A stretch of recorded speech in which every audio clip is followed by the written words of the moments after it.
Hello दोस्तों, आप लोग को इस वीडियो में स्वागत है। आज की इस क्लास में बात करेंगे क्लास 10 और 2026 एग्जाम के लिए साइंस में सब्जेक्टिव क्वेश्चन। ठीक है, जो आपका हूबहू एग्जाम में आने वाला है। तो आप लोग ध्यान दीजिएगा। आइए, आपका जो पार्ट 5 वीडियो है साइंस का, ठीक है, तो स्टार्ट करते हैं। कहता है, पानी के अवर्तनांक से आप क्या समझते हैं? पानी के अवर्तनांक से समझिए, फाकी मार परिभाषा, जो चीज का वर्तनांक बोले उसके आगे क्या जोड़ देना? निर्वात में प्रकाश की, निर्वात में प्रकाश की। और जो जिसका बोले वो कहीं बाद में रहेगा, क्या रहेगा? तो निर्वात में प्रकाश की चाल और पानी में प्रकाश की चाल के अनुपात को क्या कहते हैं? पानी का वर्तनांक। क्या कहते हैं? यानी निर्वात में प्रकाश की चाल बटा पानी में प्रकाश की। अच्छा ठीक है, उसी तरह से तुम लोग से पूछे कांच में प्रकाश की चाल क्या होगा? कांच में तो क्या होगा? निर्वात में प्रकाश की चाल और कांच में प्रकाश की चाल के अनुपात को क्या कहते हैं? क्या कहते हैं? क्या कहते हैं? कांच। अगला क्वेश्चन में वही है, देख लो। कांच के अपवर्तनांक से आप क्या समझते हैं? लिख दीजिएगा। दोनों समझ में आ गया? कोई दिक्कत? चलिए अगला क्वेश्चन कहता है, एमीटर एवं वोल्ट मीटर के उपयोग को बताएं। एमीटर एवं वोल्ट मीटर के उपयोग को। तो एमीटर का उपयोग किया जाता है। एमीटर उपयोग हम परिपथ में कौची मापने के लिए करते हैं। पता लगाएंगे कि एमीटर में कितना धारा आ रहा है नहीं आ रहा है, तो उसके लिए क्या इस्तेमाल करेंगे?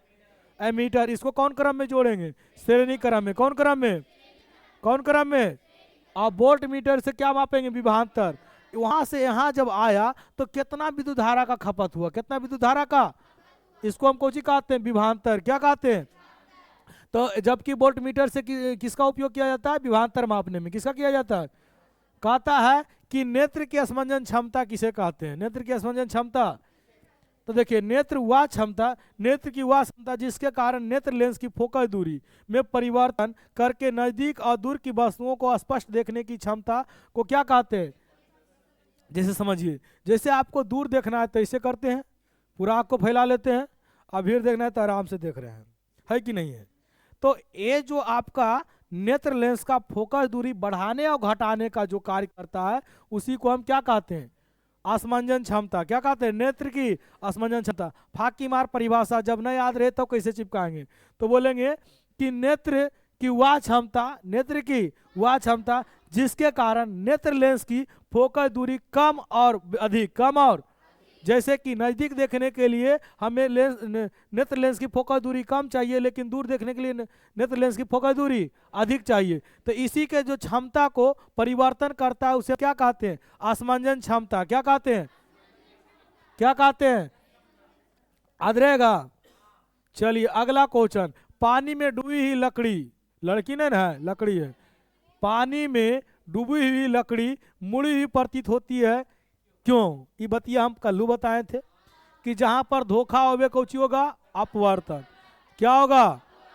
देखो पानी में क्या है तुम बताओ। पानी से पहले जो प्रकाश है वो कौन चीज में है? विरल में। क्या में है? और जब पानी में जाएगा तो कौची में हो जाएगा? प्रकाश के अपवर्तन क्या कहता है? जब प्रकाश किरण एक पारदर्शी माध्यम से दूसरे पारदर्शी माध्यम में प्रवेश करती है तो अपने पद से क्या होता है? अपना पद से क्या हो जाता है? और जब अपना पद से विचलित हो जाएगा तो उसका प्रतिबिंब क्या बनेगा? विचलित, यानी अभिलंब से दूर बनेगा। और जब अभिलंब से दूर बनेगा तो आपको क्या दिखाई देगा? टेढ़ा। क्या दिखाई देगा? क्या दिखाई देगा?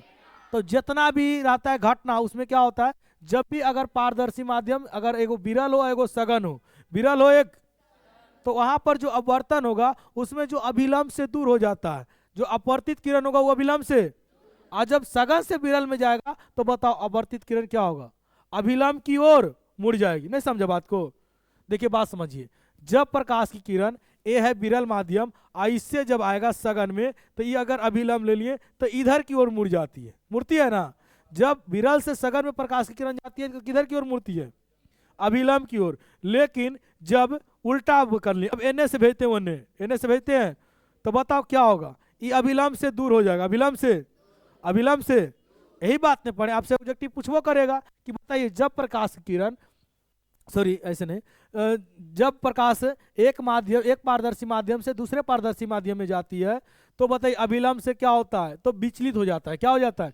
इस घटना को प्रकाश का अपवर्तन कहते हैं। इस घटना को प्रकाश का, लेकिन जब प्रकाश की किरण सघन माध्यम से विरल माध्यम में जाती है तो अभिलंब से क्या होती है, अभिलंब की ओर मुड़ जाती है। सॉरी, सघन से विरल नहीं गया, अभिलंब से दूर हो जाती है, अभिलंब से।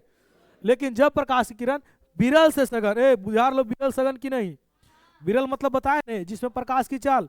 अरे तुम लोग को इसका उदाहरण देखो, सिंपल बताते हैं। जैसे हम यहाँ से निकले, मोड़ पर जाना है, कहाँ जाना है? अब बताइए, अगर ज्यादा जनसंख्या, ज्यादा भीड़ नहीं रहेगा तो स्पीड में चल जाएंगे कि नहीं चल जाएंगे? तो तुमको पता है ना कि विरल में कण क्या होता है, कम। क्या होता है? और सघन में कम क्या होता है? सघन में कम क्या होता है? अधिक। तो बताइए इसमें प्रकाश की चाल क्या होगा? कम। क्या होगा? इसमें जने जाम रहेगा ओने थोड़ी जाएंगे, रास्ता को क्या करेंगे, बदल देंगे रास्ता को, फिर ओने जाम रहेगा तो फिर ओने जाएंगे, जाएंगे नहीं। तो सेम कहानी यहां होता है कि जब प्रकाश की किरण विरल में स्पीड में आएगा, विरल में क्या आएगा, जैसी सघन आएगा इसका स्पीड क्या हो जाएगा, स्पीड कम जाएगा, तो जने जने खाली रहेगा ओने ओने जाएगा, यानी अभिलंब से क्या हो जाएगा, क्या हो जाएगा? अब उल्टा होगा। अब क्या होगा? अब हम जाम से निकल लियो, अभी जाम में फसल लियो, अब जाम से निकल लियो, स्पीड में कोई चीज बढ़ा देंगे, स्पीड क्या करेंगे, बढ़ाएंगे, तो अभिलंब से दूर जाएंगे, भीड़ जाएंगे। आया समझ में? अब बस इसको ऐसी समझो कि हम घर से निकले और पहला जो माध्यम था तो उन्हें जाम उम नहीं था, तो वो हो गया कौची, विरल माध्यम, कौची हो गया। और जब दूसरा हम गए तो कौची हो गया, सघन माध्यम, क्योंकि वहां जाम था, कौची था, तो मेरा स्पीड कम गया, अपना रास्ता क्या किए, अपना रास्ता क्या किए। तो जब रास्ता बदले तो जो अभिलंब से क्या हो गए, दूर। क्या हो गए, क्या हो गए? अब हम सघन से निकल गए विरल में, कौची में निकले, तो मेरा स्पीड बढ़ेगा कि कमेगा? बढ़ेगा नहीं। तो बताइए क्या हो जाएगा? अगला क्वेश्चन। तो ये बात को ये बतिया समझे के लिए। चलिए, कहता है पानी में डूबी लकड़ी मुड़ी हुई प्रतीत होती है, इसलिए मुड़ी हुई प्रतीत होती है, इसलिए होती है कि जब प्रकाश विरल माध्यम से सघन माध्यम में प्रवेश करता है तो वह अभिलंब की ओर मुड़ जाता है, अभिलंब की ओर। यही कारण है कि पानी में डूबी लकड़ी मुड़ी हुई प्रतीत होती है। यही बात नहीं बताए थे अभी हम, यही बात नहीं बताएं कि बउआ जब प्रकाश की किरण विरल से सघन में जाती है तो अभिलंब की ओर, अभिलंब की ओर। और जब कोई अभिलंब की ओर मुड़ जाएगा तो क्या दिखाई देगा हमें, टेढ़ा। क्या दिखाई देगा, क्या दिखाई देगा? आज घर जाना, बाल्टी में पानी भरना, एगो रड डालना, देखना फिर वो क्या दिखाई देगा तुमको।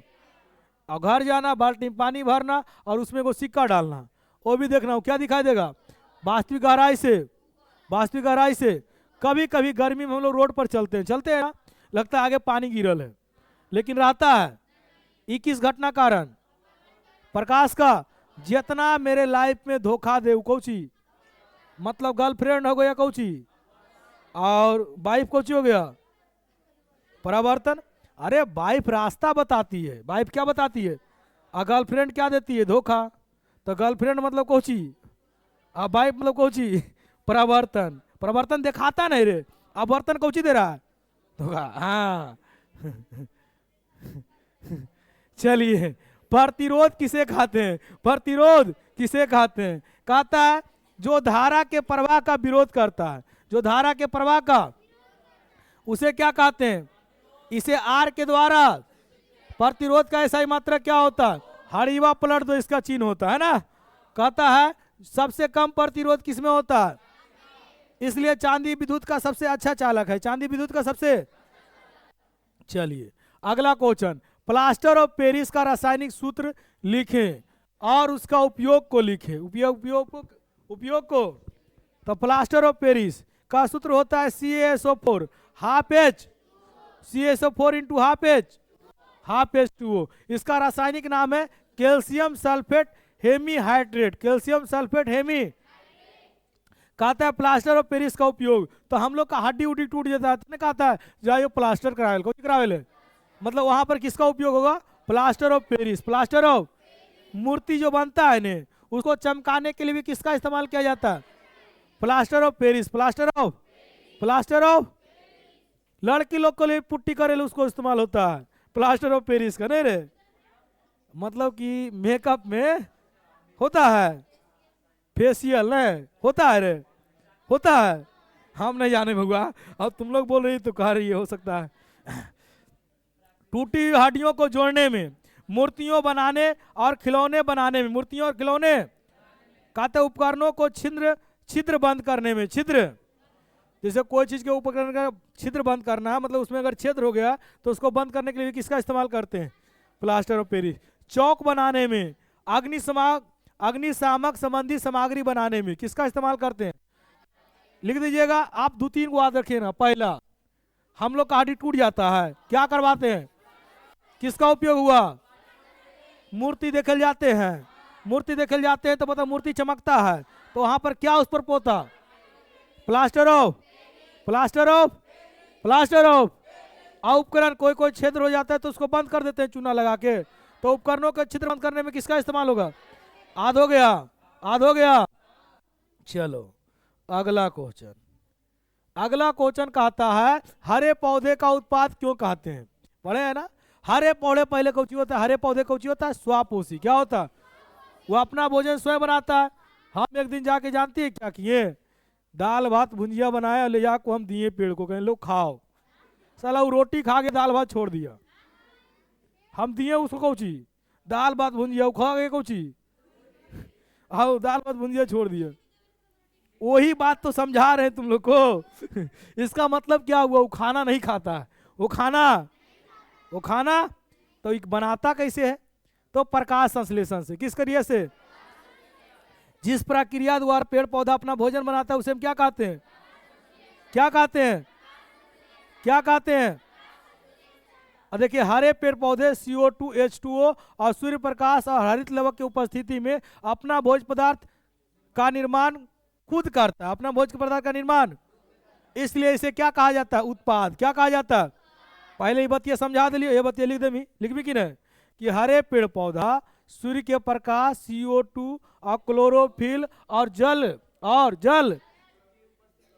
ऐसे नहीं लिखना है गधा, पहले लिखना है CO2 और H2O और क्या? सूर्य के प्रकाश की उपस्थिति में, सूर्य के प्रकाश के उपस्थिति में अपना भोज्य पदार्थ खुद बनाता है, इसलिए इसे क्या कहा जाता है? हम लोग कौची हैं? हट, हम लोग उपभोक्ता हैं। कौची है? हम लोग उसको ठूसते हैं, जो बना के दिया उसको खाते हैं, तो खाएं तो हम लोग क्या हो गए? एक क्वेश्चन आ गया, बताओ अर्थशास्त्र का, उपभोक्ता संरक्षण दिवस कब मनाया जाता है?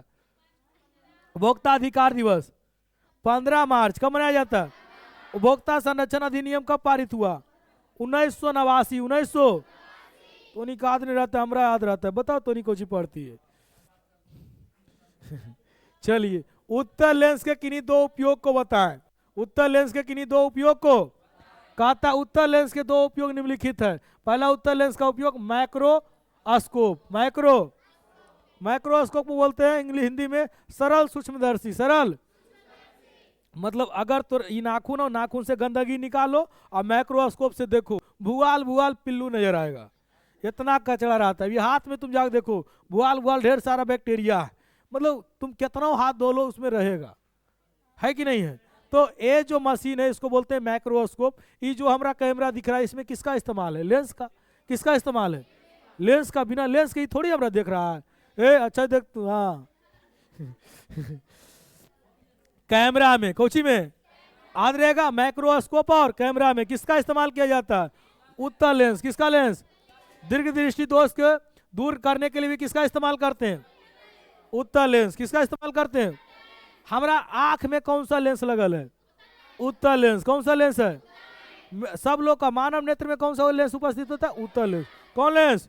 अच्छा बताओ, एक क्वेश्चन आ गया कि हम लोग का शरीर का किस अंग पर प्रतिबिंब बनता है? रेटिना को हिंदी में क्या कहते हैं? दृष्टि पटल। क्या कहते हैं?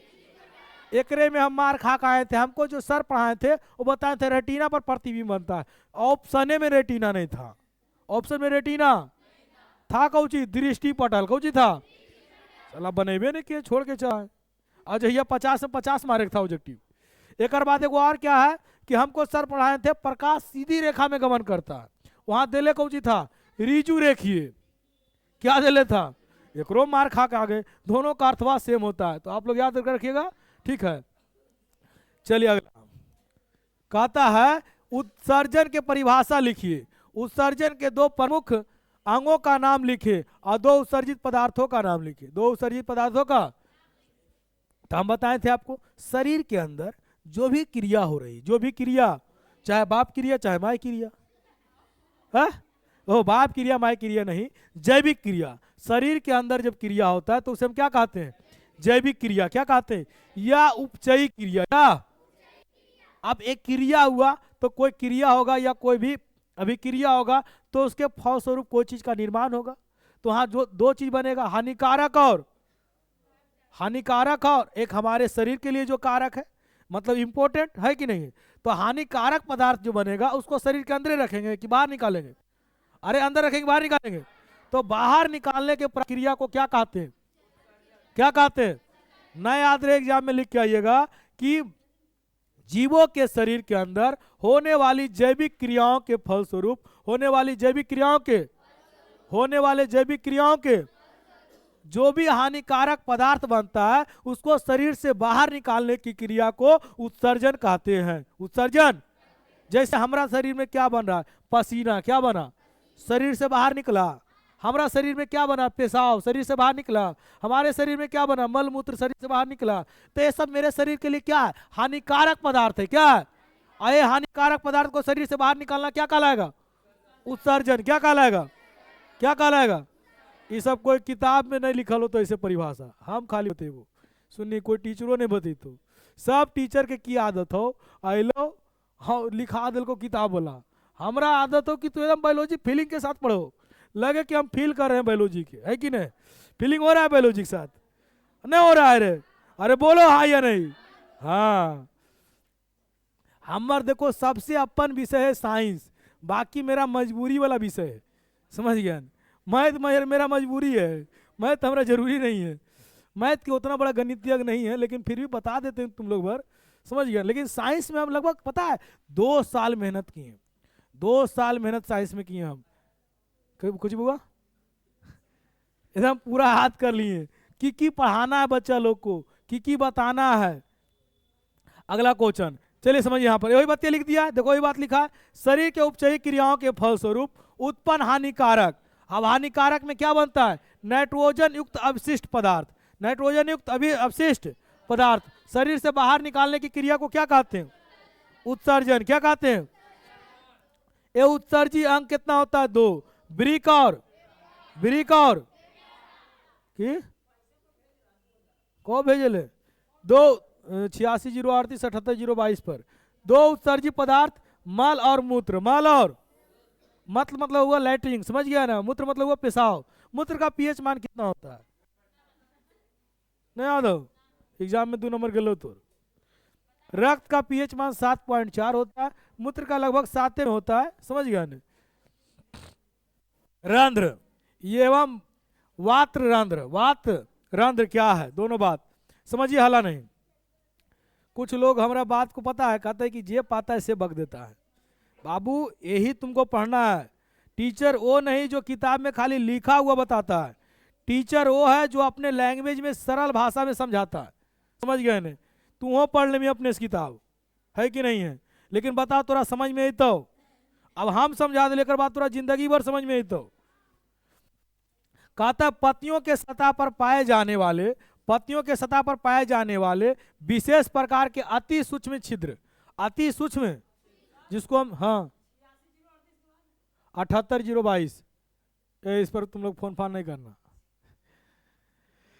कहता है अति सूक्ष्म छिद्र को रंध्र कहते हैं। अति सूक्ष्म छिद्र को रंध्र कहते हैं। बुखा गए नहीं बउआ तो खा लियो। वात्र रंध्र। वात्र, जिस दिन मेरा यूट्यूब से पैसा आएगा उस दिन तुम लोग को भोज करवाएंगे।